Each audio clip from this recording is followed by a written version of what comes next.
رسول اللہ صلی اللہ علیہ وسلم کے دور میں سورج گرہن ہوا ہے. آپ صلی اللہ علیہ وسلم کے نرینہ اولاد نہیں تھی, آپ کو اللہ نے اولاد دی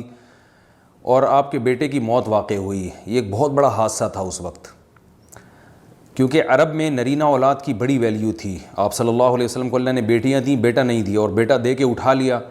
تو ایک بہت بڑا واقعہ تھا. اور اللہ کی قدرت کے اسی دن سورج بھی گرہن ہو گیا. تو عرب یہ کہا کرتے تھے, زمانہ جاہلیت میں یہ بات مشہور تھی کہ کوئی بہت بڑا دنیا میں واقعہ ہوتا ہے تو سورج یا چاند گرہن ہو جاتے ہیں. اسی دن سورج بھی گرہن ہوا تو یہ بات پھیل گئی کہ محمد صلی اللہ علیہ وسلم سید الانبیاء رسول اللہ صلی اللہ علیہ وسلم کے بیٹے کی چونکہ موت واقع ہوئی ہے اس لیے سورج گرہن ہوا ہے. آپ صلی اللہ علیہ وسلم نے اس بات کی تردید فرمائی اور آپ نے فرمایا ان الشمس والقمر آیتان من آیات اللہ لا ينکسفان بموت احدہم, کہ سورج اور چاند اللہ کی نشانیوں میں سے ایک نشانی ہے. لا ينکسفان بموت احدہم آیاتہ, نہ تو یہ کسی کی موت کی وجہ سے گرہن ہوتے ہیں نہ کسی کی زندگی کی وجہ سے. بل یخوف اللہ بہما عبادہ, اللہ ان کے ذریعے اپنے بندوں کو ڈراتے ہیں. یہ بخاری مسلم کی حدیث ہے,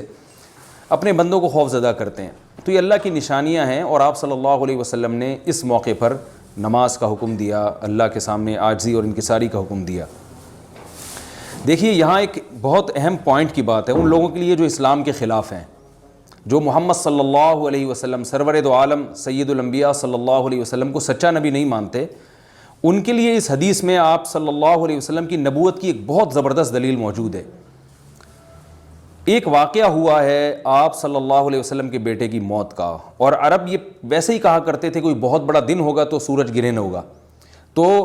کوئی بھی شخص جو جھوٹا نبی ہو, آپ خود بتائیے کہ کیا وہ ایسے موقع پہ اس واقعے کو اپنے حق میں کیش نہیں کرائے گا, اور وہ یہ کہے گا نہیں کہ میں تو پہلے ہی کہتا تھا میں بہت بڑی شخصیت ہوں اور میرے بیٹے کی موت ہونا, ایک پیغمبر کے بیٹے کی موت ہونا ہے تو یقیناً یہ اس اللہ کی طرف سے ایک نشانیہ ہے, یہ نشانی ہے سورج کا گرہن ہونا, یہ بتانے کے لیے ہے کہ واقعی یہ بہت بڑا دن ہے, اور میں یعنی یہ بہت بڑا دن اس اعتبار سے کہ ایک نبی کے بیٹے کی موت واقع ہوئی ہے.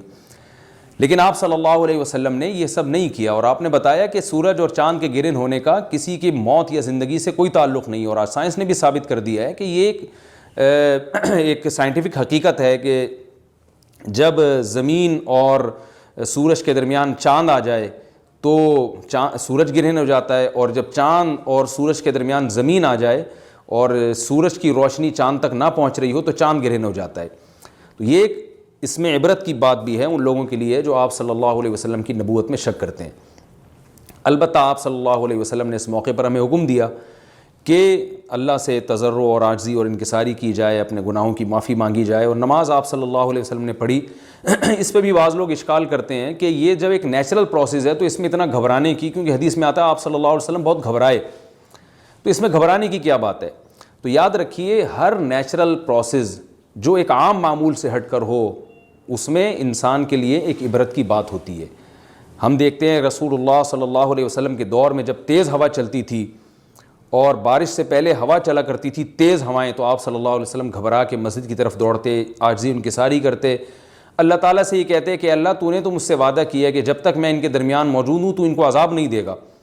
تو یہ خوف کا غلبہ تھا آپ صلی اللہ علیہ وسلم پر. کیوں؟ وجہ اس کی یہ تھی کہ یہی حالات قوم عاد اور قوم سمود پر بھی آئے ہیں. قرآن میں آتا ہے نا فلما رأوه عارضا مستقبل اودیتهم قالوا هذا عارض ممطرنا بل هو ما استعجلتم به ريح فيها عذاب أليم تدمر كل شيء بأمر ربها فأصبحوا لا يرى إلا مساكنهم,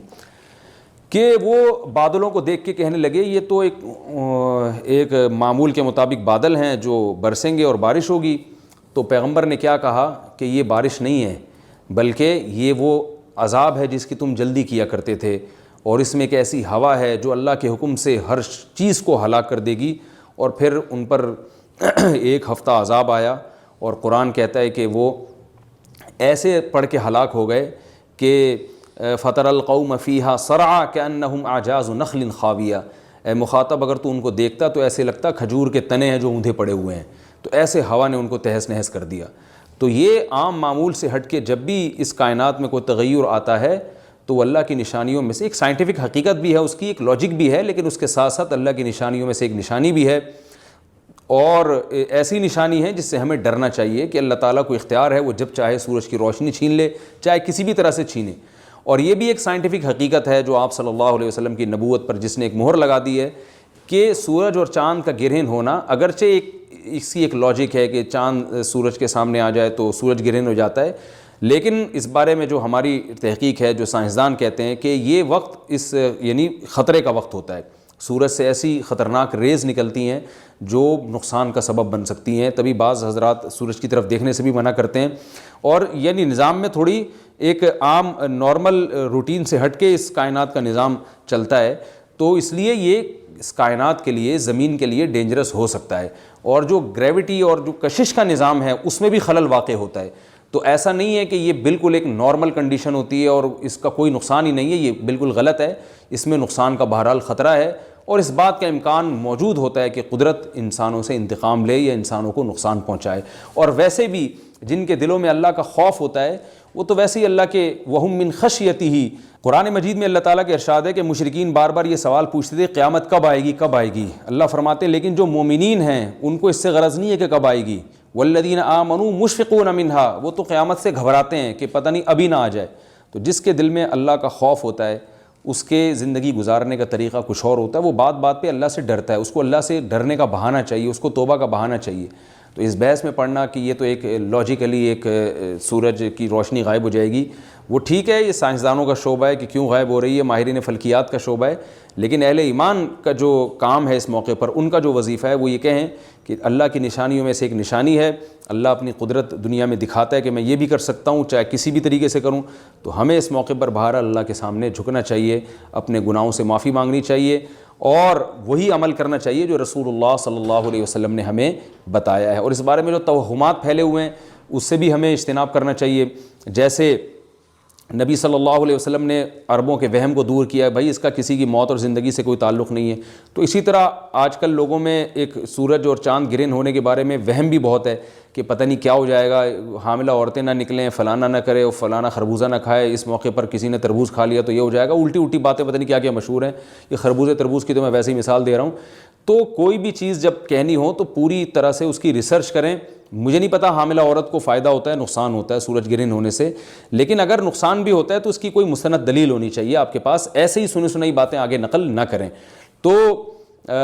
بہرحال ہمیں جو کرنے کا کام ہے، جو رسول اللہ صلی اللہ علیہ وسلم نے بتایا ہے، وہ کام بخاری اور مسلم کی حدیث کے مطابق نماز ہے، انفرادی بھی ہے، جماعت سے بھی ہے، مستحب یہ ہے کہ جماعت سے نماز پڑھی جائے